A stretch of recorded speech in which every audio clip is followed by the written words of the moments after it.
This is Here's How, Ireland's political, social and current affairs podcast, presented by William Campbell. Thank you for downloading episode 126 of Here's How for the 14th of October 2021. Billy Bragg sang that not everything that counts can be counted, and that applies to education more than most things. But is our education system prioritising the things that count and the counting properly? Let's talk to someone with strong views.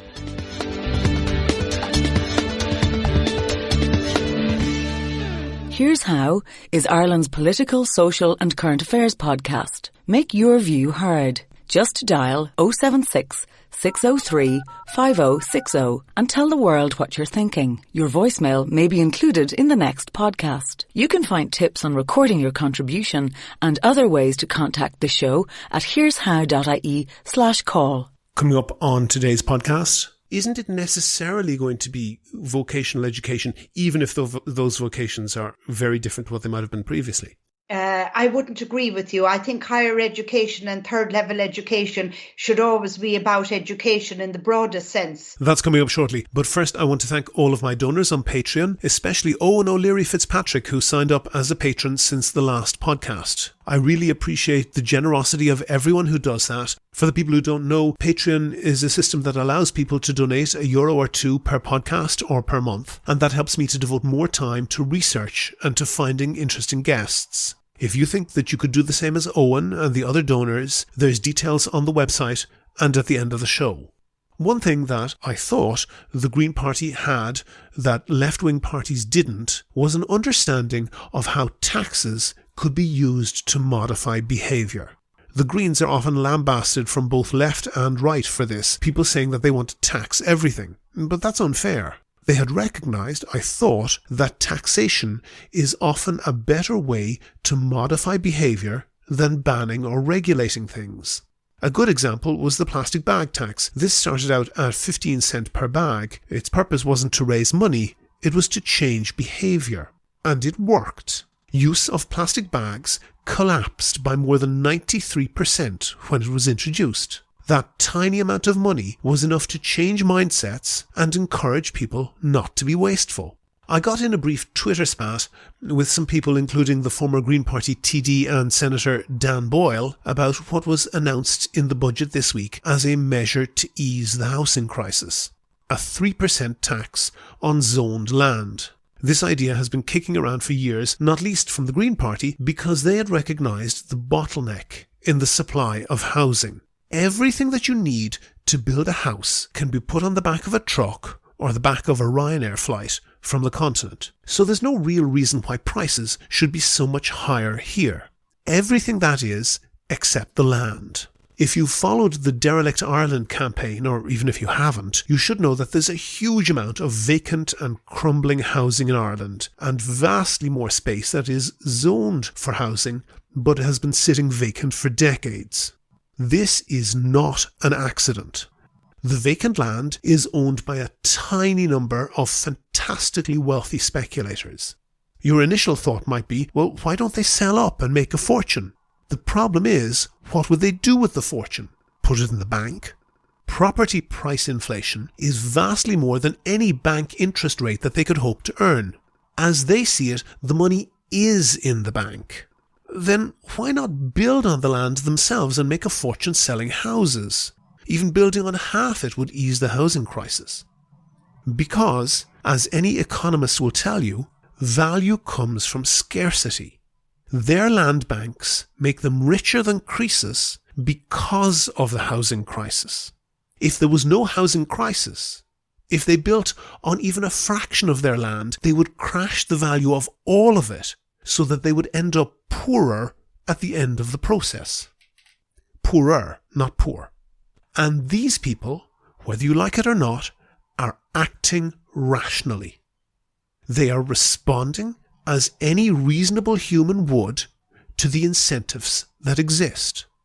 The people who are acting irrationally is us, society, the voters.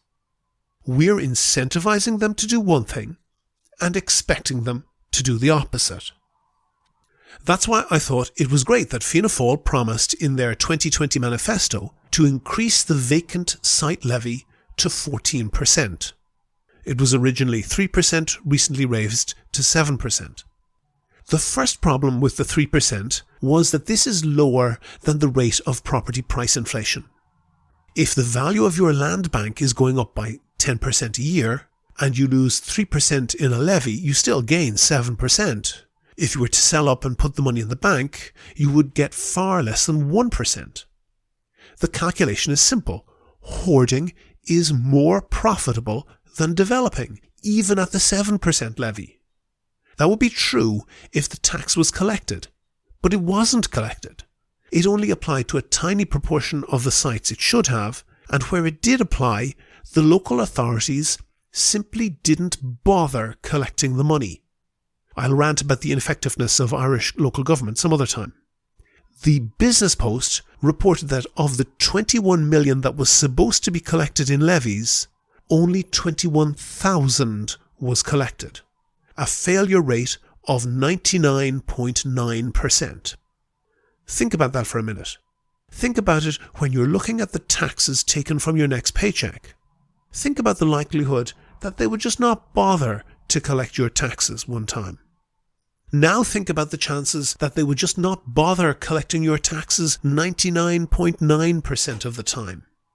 Now, if Fianna Fáil had followed their manifesto commitment to increase the levy to 14% and they had actually collected it, then that would have had an impact. 14% would mostly be above the property inflation rate, so it would make sense to sell the land for development rather than hoard it. But they didn't follow their manifesto commitment. Instead, they announced something different. The first thing they did was they more than halved the rate, cutting it back to 3%, far, far below the rate of property inflation.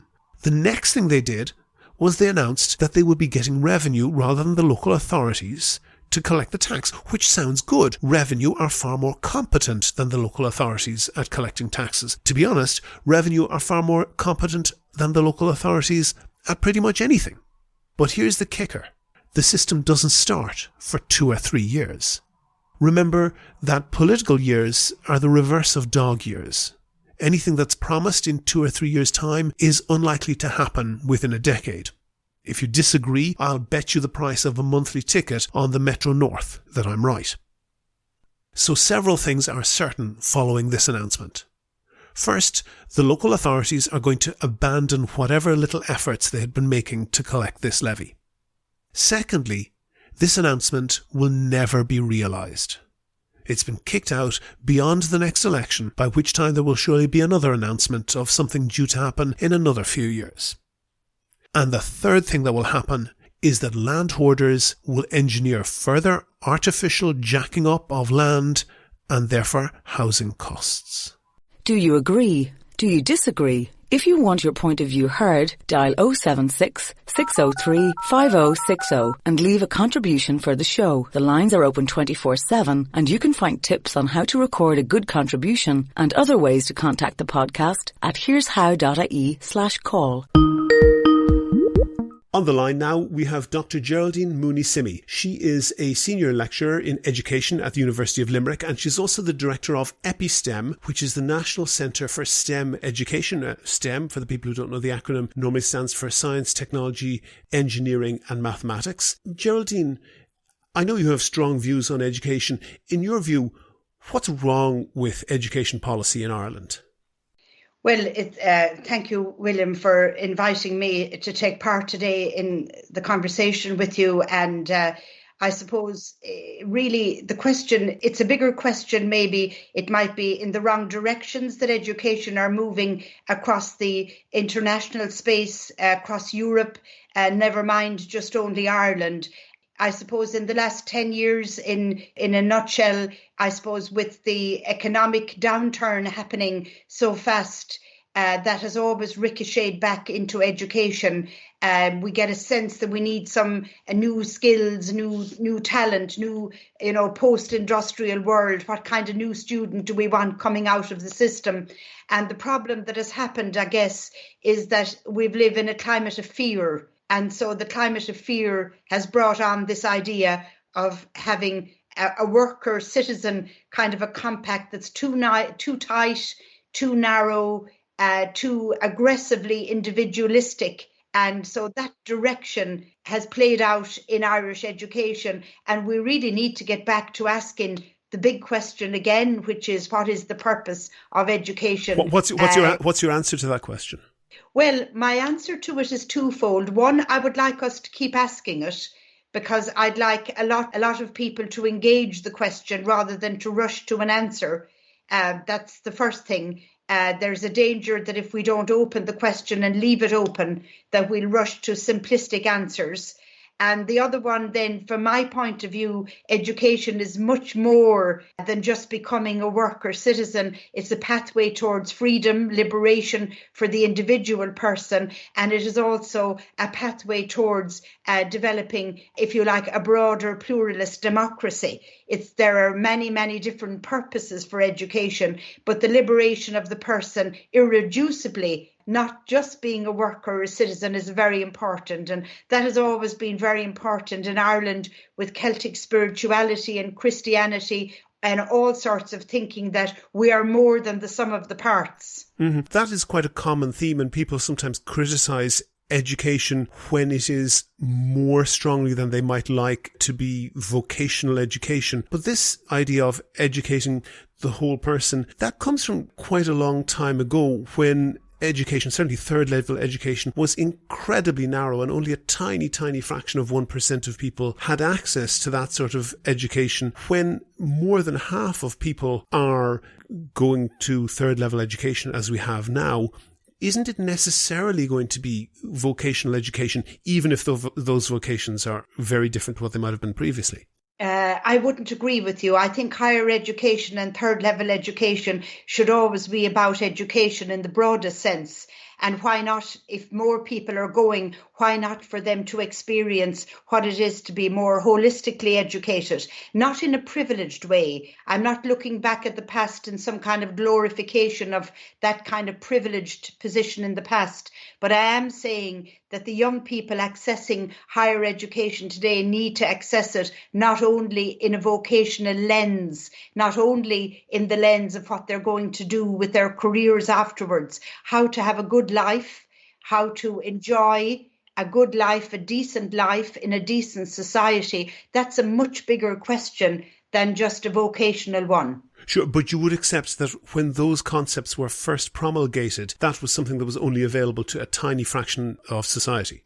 Oh, yes, of course. Like the last hundreds of thousands of years that have education was only for a very small minority. In the old Roman times, it was only for upper class men. Mm-hmm. Women were never educated. They were never seen as being needing an education.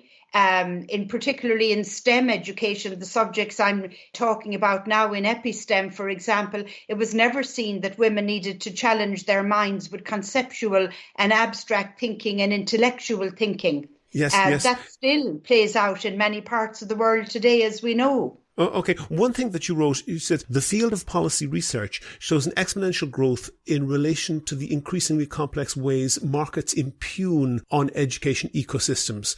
What do you mean by markets impugning on education ecosystems?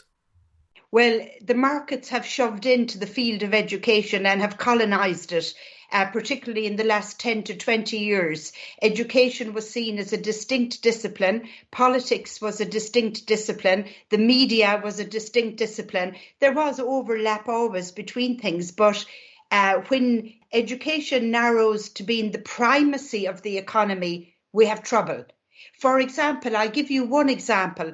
One of my students, Dawn Murphy, recently did a PhD on early childhood education, and she has revealed in her study that actually young children in Irish society, as young as babies and young children, are actually getting measured. That their education is more like a series of metrics rather than it being a wholesome child education. So what's happening in our country if we have an over-reliance on metrics? And I'll say that if you give me the space, and I know you will, to be able to say to you, metrics can be very valuable. We use them in our life for good health, for good well-being, for knowing where we are. We need to balance our budgets. We need all sorts of reasons to have literacy in all those areas. But if the entire relationship becomes an over-reliance on metrics, well, then there's no love and care there. I know that in education in the UK has become much more measured than in Ireland, using much more metrics, as you say, down to very, very young children. And I think I'd agree with you that the utility of that is highly questionable. But one thing that they do in the UK is to measure the exam outcomes of schools. And I think that's a very crude measure in some respects. But Irish teachers' unions have fought like cats and dogs to prevent any measurement of the educational outcomes at school level in Ireland. Do you think that we go too far in the opposite direction to the UK? I don't. I think we like to fancy ourselves as being an exception to anything that happens in Britain and the UK. But I say, sadly, the evidence really isn't there that we're that different. Oh, but if you open the British newspapers at certain times of years, they will list in ranked order the exam results of all the schools in the area. That information is kept absolutely secret in Ireland.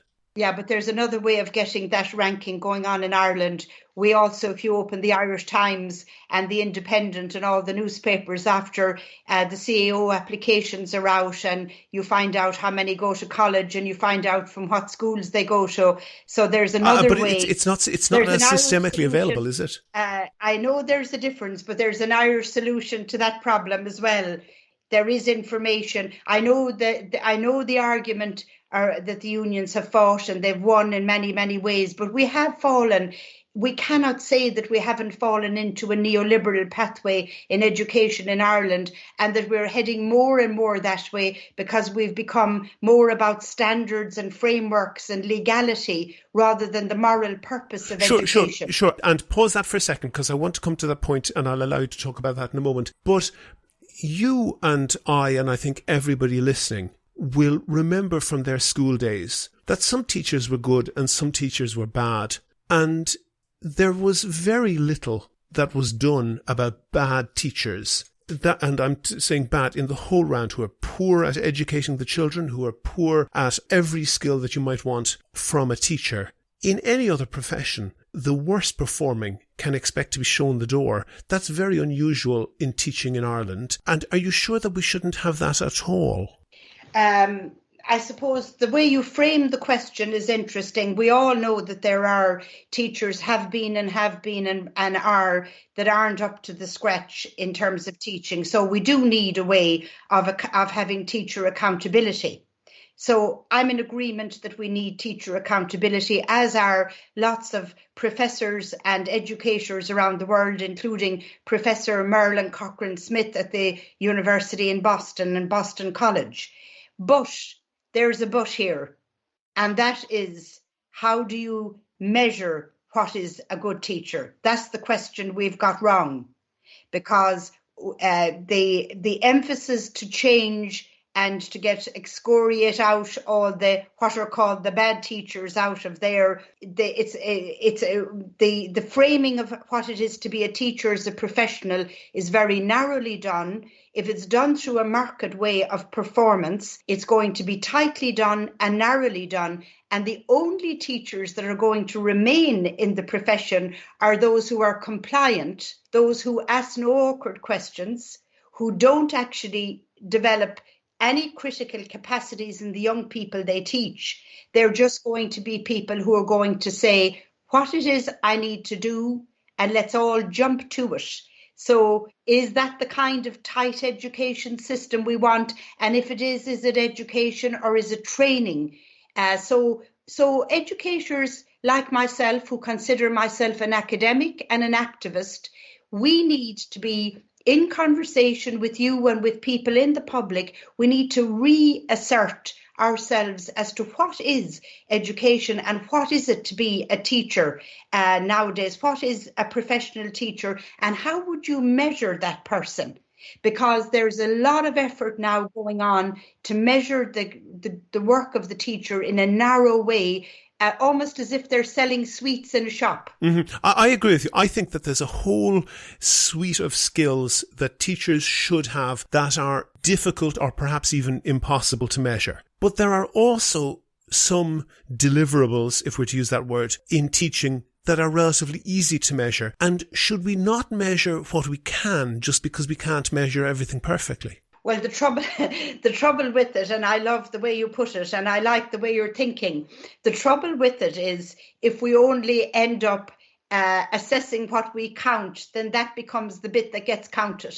That's true. That is a good point, and I agree with you. And that happens in management as well. The things that can easily be measured tend to be more managed because they can be easily measured. But surely we have the maturity as a nation to say, okay, we'll measure these bits and take account of those results, knowing that they are not the full story. Yeah, but you see, your policy would want to indicate that then. Your policies in education would want to say that they're not the full story, and the policy would need to recognise the emotional and effective labour that's involved in a teaching, the care that must be given to the children.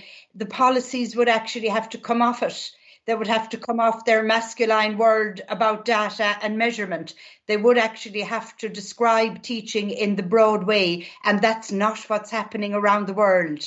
The OECD, with 37 countries or 38 countries at the moment, there isn't one policy document you will find there that's actually talking about holistic education in the broadest sense, other than something that can be measured. It might say the emotional care, but it'll want to measure that.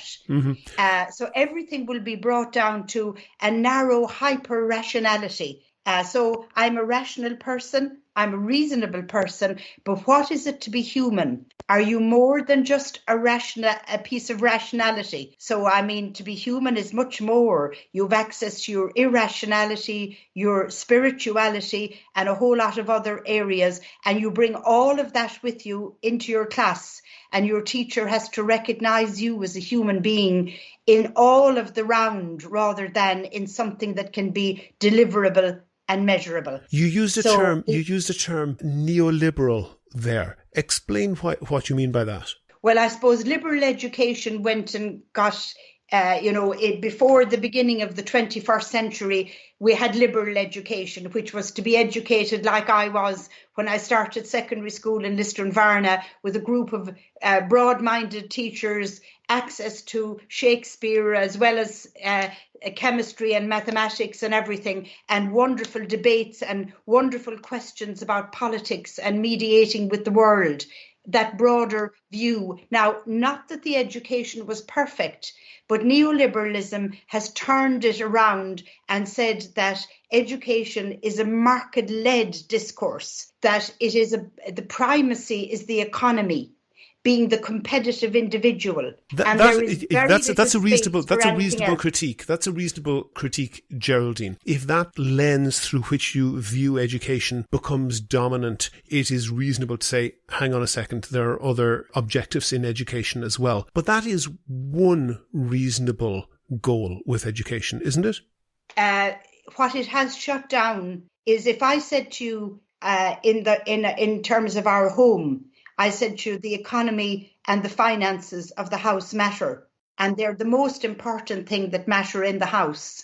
Well, then the love and care and the relationships inside the house will go to pot, because we want sustainability in our relationships, but we cannot make finance and greedy going after competitiveness in markets. We cannot make that the primacy of education. The moral and cultural aspects of our society matter equally, I would say, equally. So if they all matter equally, we've got to come off this, the only thing that matters is the markets. I'm not saying the economy doesn't matter, but I'm saying our moral development, cultural and political and social matter equally for us to have a good, decent society in Ireland. And what's happened now in education is that the teacher and the student are meant to, if you like, be in a bubble, a private bubble, where they're all trying to get out these metrics and measurements. But there's no mediation with the wider world. That's gone. Any critical question about the kind of society we have or how we live in society. So schools classrooms and schools don't live in a bubble. We live in a society that's a political society as well as an ethical society. And that bit is well lost now. So my research with people in Sweden and other parts of the world has been looking at what we call the teacher's democratic assignment. Mm-hmm. Do I still have you there? Yeah, you do. Oh, sorry, you paused that. So Excuse me. There at that area to say that all that aspect of education has been cut out of the neoliberal take on education. And it's not just me that's saying it. All of the academic researchers around the world can vouch that education has become more conservative and more neoliberal. And what do you mean in your writings by the global convergence of educational policy? Well, 38 countries have got around the table. The ministries of education in the OECD have got around the table, and nation states have pumped money in to pulling education into an agreed global picture. Mm-hmm. And so the convergence of the picture is to have this evidence-based approach, gathering data and research and feeding this machine where we're all in constant comparison with one another and we pour in the data into it. And that's what the education has become. So all the countries of the world and the government sit around and decide the policies in a trans way, that way, and then pour them back into their countries. So the Irish government, in fairness to them, are just doing the best they can in this space where they're trying to gather the data, to send it to Brussels, to send it to the OECD, to constantly show how we're the best in the world. Okay. And I get very much what you're saying, that it is not necessarily the case that educational values that are more difficult to measure necessarily correlate with the ones that are easy to measure. But is it necessarily true that the quality of the measurable qualities of education negatively correlate with those more difficult to measure qualities? Isn't it possible that not necessarily certain to be the case, but it's possible to be the case that the teacher who teaches and gets his students to get high marks in exams also ticks those other boxes that you're talking about? Well, what I'm in agreement with you about is that we all understand that education systems have results that are required, mm-hmm. that I suppose there's going to be no ideal education system in any part of the world that isn't going to look for some results. But what I'm actually saying to you is that an overemphasis on it and making it the primacy of our purpose of education is what we're losing. We're losing our humanity. That's what I'm saying. I'm not saying that I'm against measurables in education or outcomes, but I'm saying when the whole machine is geared towards that, we're losing our humanity as a people. Okay, and what I think you're proposing is an eminently reasonable thing to say, that those measurable, such as exam result qualities, are not the only thing that we should be aspiring to. But who can be the arbiter of those other qualities? Well, whoever was the arbiter of those other qualities. And look at the qualities. One of those qualities, if we go down the political route and we think of moral and political philosophy, one of those arbiters and one of the reasons why we have education systems in the world is to have us as a people working together, peace building, and having decent democracies. Now, how can you have a decent democracy if you don't educate young people to debate issues that are important to them and to be able to get round the table with people who are not like-minded and to argue their toss and argue their case? And of course, to do that, you need theory, you need the language, you need to be able to do it. And good democracies are made not by people who are all coming from the same place, but they're coming from being able to reach agreements with people you do not agree with. And for that reason, I want to give you an example of John Hume. And I will say to you that the example of John Hume in Northern Ireland, if we go back the years and remember him and his understanding of pluralist democracies, he understood that democracy was not about getting around the table who were the same as yourself and coming up with an agreement. He knew it was about getting around the table with people who were not like you and coming up with a peace-building agreement. That's a very good analogy of why we need a broader view of education. And just to insert my own experience here, I went to college for a while in the US, and it really struck me how much the universities there relied on pop quizzes and multiple choice exams and very, very little on any discursive essays or anything like that. And it struck me that one of the reasons that they liked those type of things was that they were easy to mark. You could literally run these sheets where you had filled in little boxes through a scanner and have the computer mark the entire exam with very little work for the teacher to do. Is it possible that one of the reasons that we are moving towards these harder metrics is because they're just easier, and we have to stand up to the people who make the decisions and the people who work in the system and say, no, actually you have to work a bit harder and read an essay that a student has read and mark them and give them comments on the quality of their ideas rather than whether they tick the right box? Oh, what you've said is I would have to agree with what you're saying there about what you saw in the States and what's happening. The harder metrics, it is very, very easy to fall in to that pattern because that gives instant graphs, and you can have your graphs and your tables and your data, and you can really show in the rankings of the universities and everything that you're really flying high and you're doing wonderful. Mm-hmm. But the universities are publicly funded for the most part. They always have been getting in some private funding. We'll always chase good research and all of that. But the university system is mostly publicly funded, and we are holders of the responsibility for the greater good of humanity. And if we don't hold that as our responsibility and stay with public society in that question and work with that question and with our societies in that question, there is a danger we'll fall into education as a private good for an individual that'll all be just marked in the tick the box approach that is too narrow.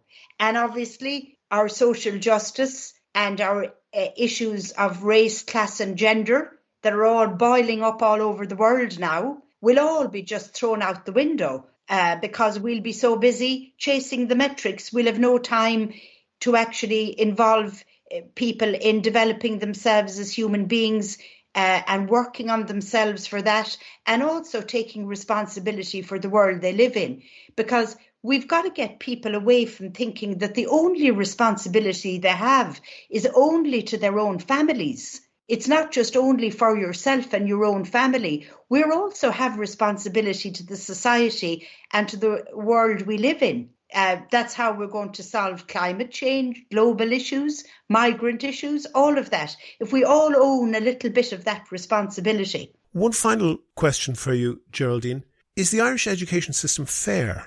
I think my experience of it has been that is generally that it is fair. But I would say, let's look at the facts around social justice and say any system, Irish people don't like to think any of their systems are unfair. So let's come and put the question some other way. Education isn't breaking the cycle of poverty, and the facts are there. People who are coming from poor backgrounds and disadvantaged backgrounds aren't breaking in, and education being the great leveler and giving them the great opportunities. So, there's the middle class push to get their child into the best college and the best everything, and all that competitiveness is alive and well in the country. But we really need to step back and balance ourselves, rebalance ourselves. And it's harder to do because we're in a global world that in a sense has gone crazy in terms of over-reliance on hyper-rationality and metrics. I agree with you, but I actually think that there's a lot of unfairness in the system. Yeah.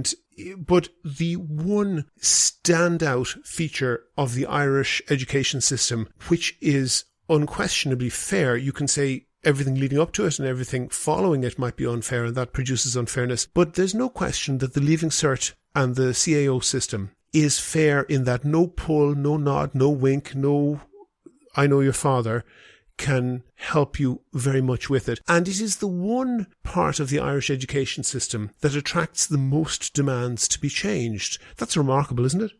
Well, of course, I find that particularly remarkable because I came from a very poor family and I would never have got to university if I had depended on being lifted up by any other means. But I was able to sit into a Leaving Cert where nobody knew my name or my address, and I was able to get myself into university with, obviously, Donogh O'Malley's free education scheme.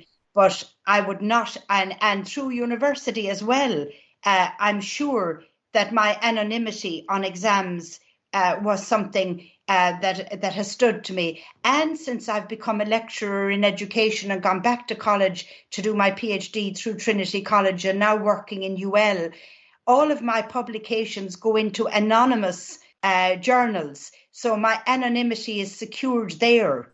So I am an example. I'm only one example of a person who has got through. I know because the system was to sit an exam. However, I'm not holding up. Do you see where I'm going with this? That tends to undermine your previous argument in the sense that this one very hard measured thing was the fairest element of the entire education system, which you said of yourself, probably of me too, and many, many people. It was where they overcame what might otherwise have been quite unfair systems, particularly in a small country with small towns like Ireland, where knowing the right people can get you a long way. Well, you see, it can all be, if you like, what I'd say distorted. I would have had a kind of a pristine view of my journey that I've just described there to you. But I would understand nowadays that it can be very distorted if you've got lovely middle class, well-to-do parents who can buy you grinds and buy you everything. So look at, there is spaces, it's hard to know what is the right way forward for this. I'm not against reforms and I'm not against looking at new ways either. And it is hard to know how to get this beast to simmer down and to actually give us a fair system. It's hard to know. It isn't just simply, do we have a Leaving Cert or don't? I'm afraid it's a much bigger question. And that's what I'm hoping, I think, to debate with you today is that greater good of our society and our culture and our heritage and the whole lot of that is up for grabs at the moment, with us wanting to narrow the space down.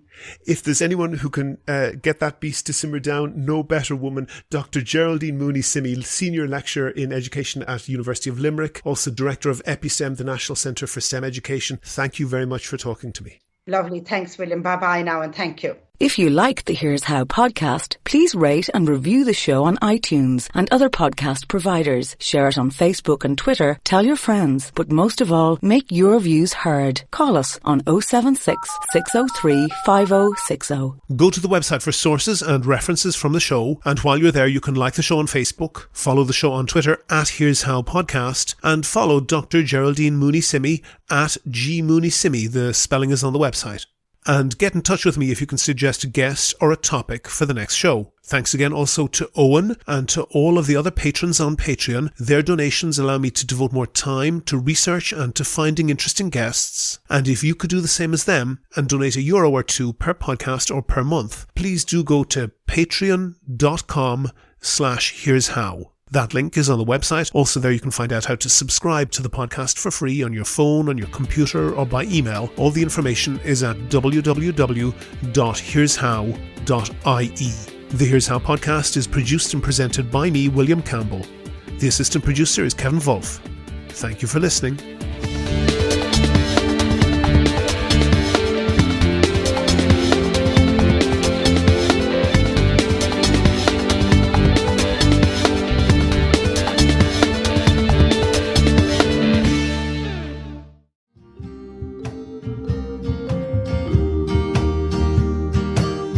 Not everything that counts can be counted.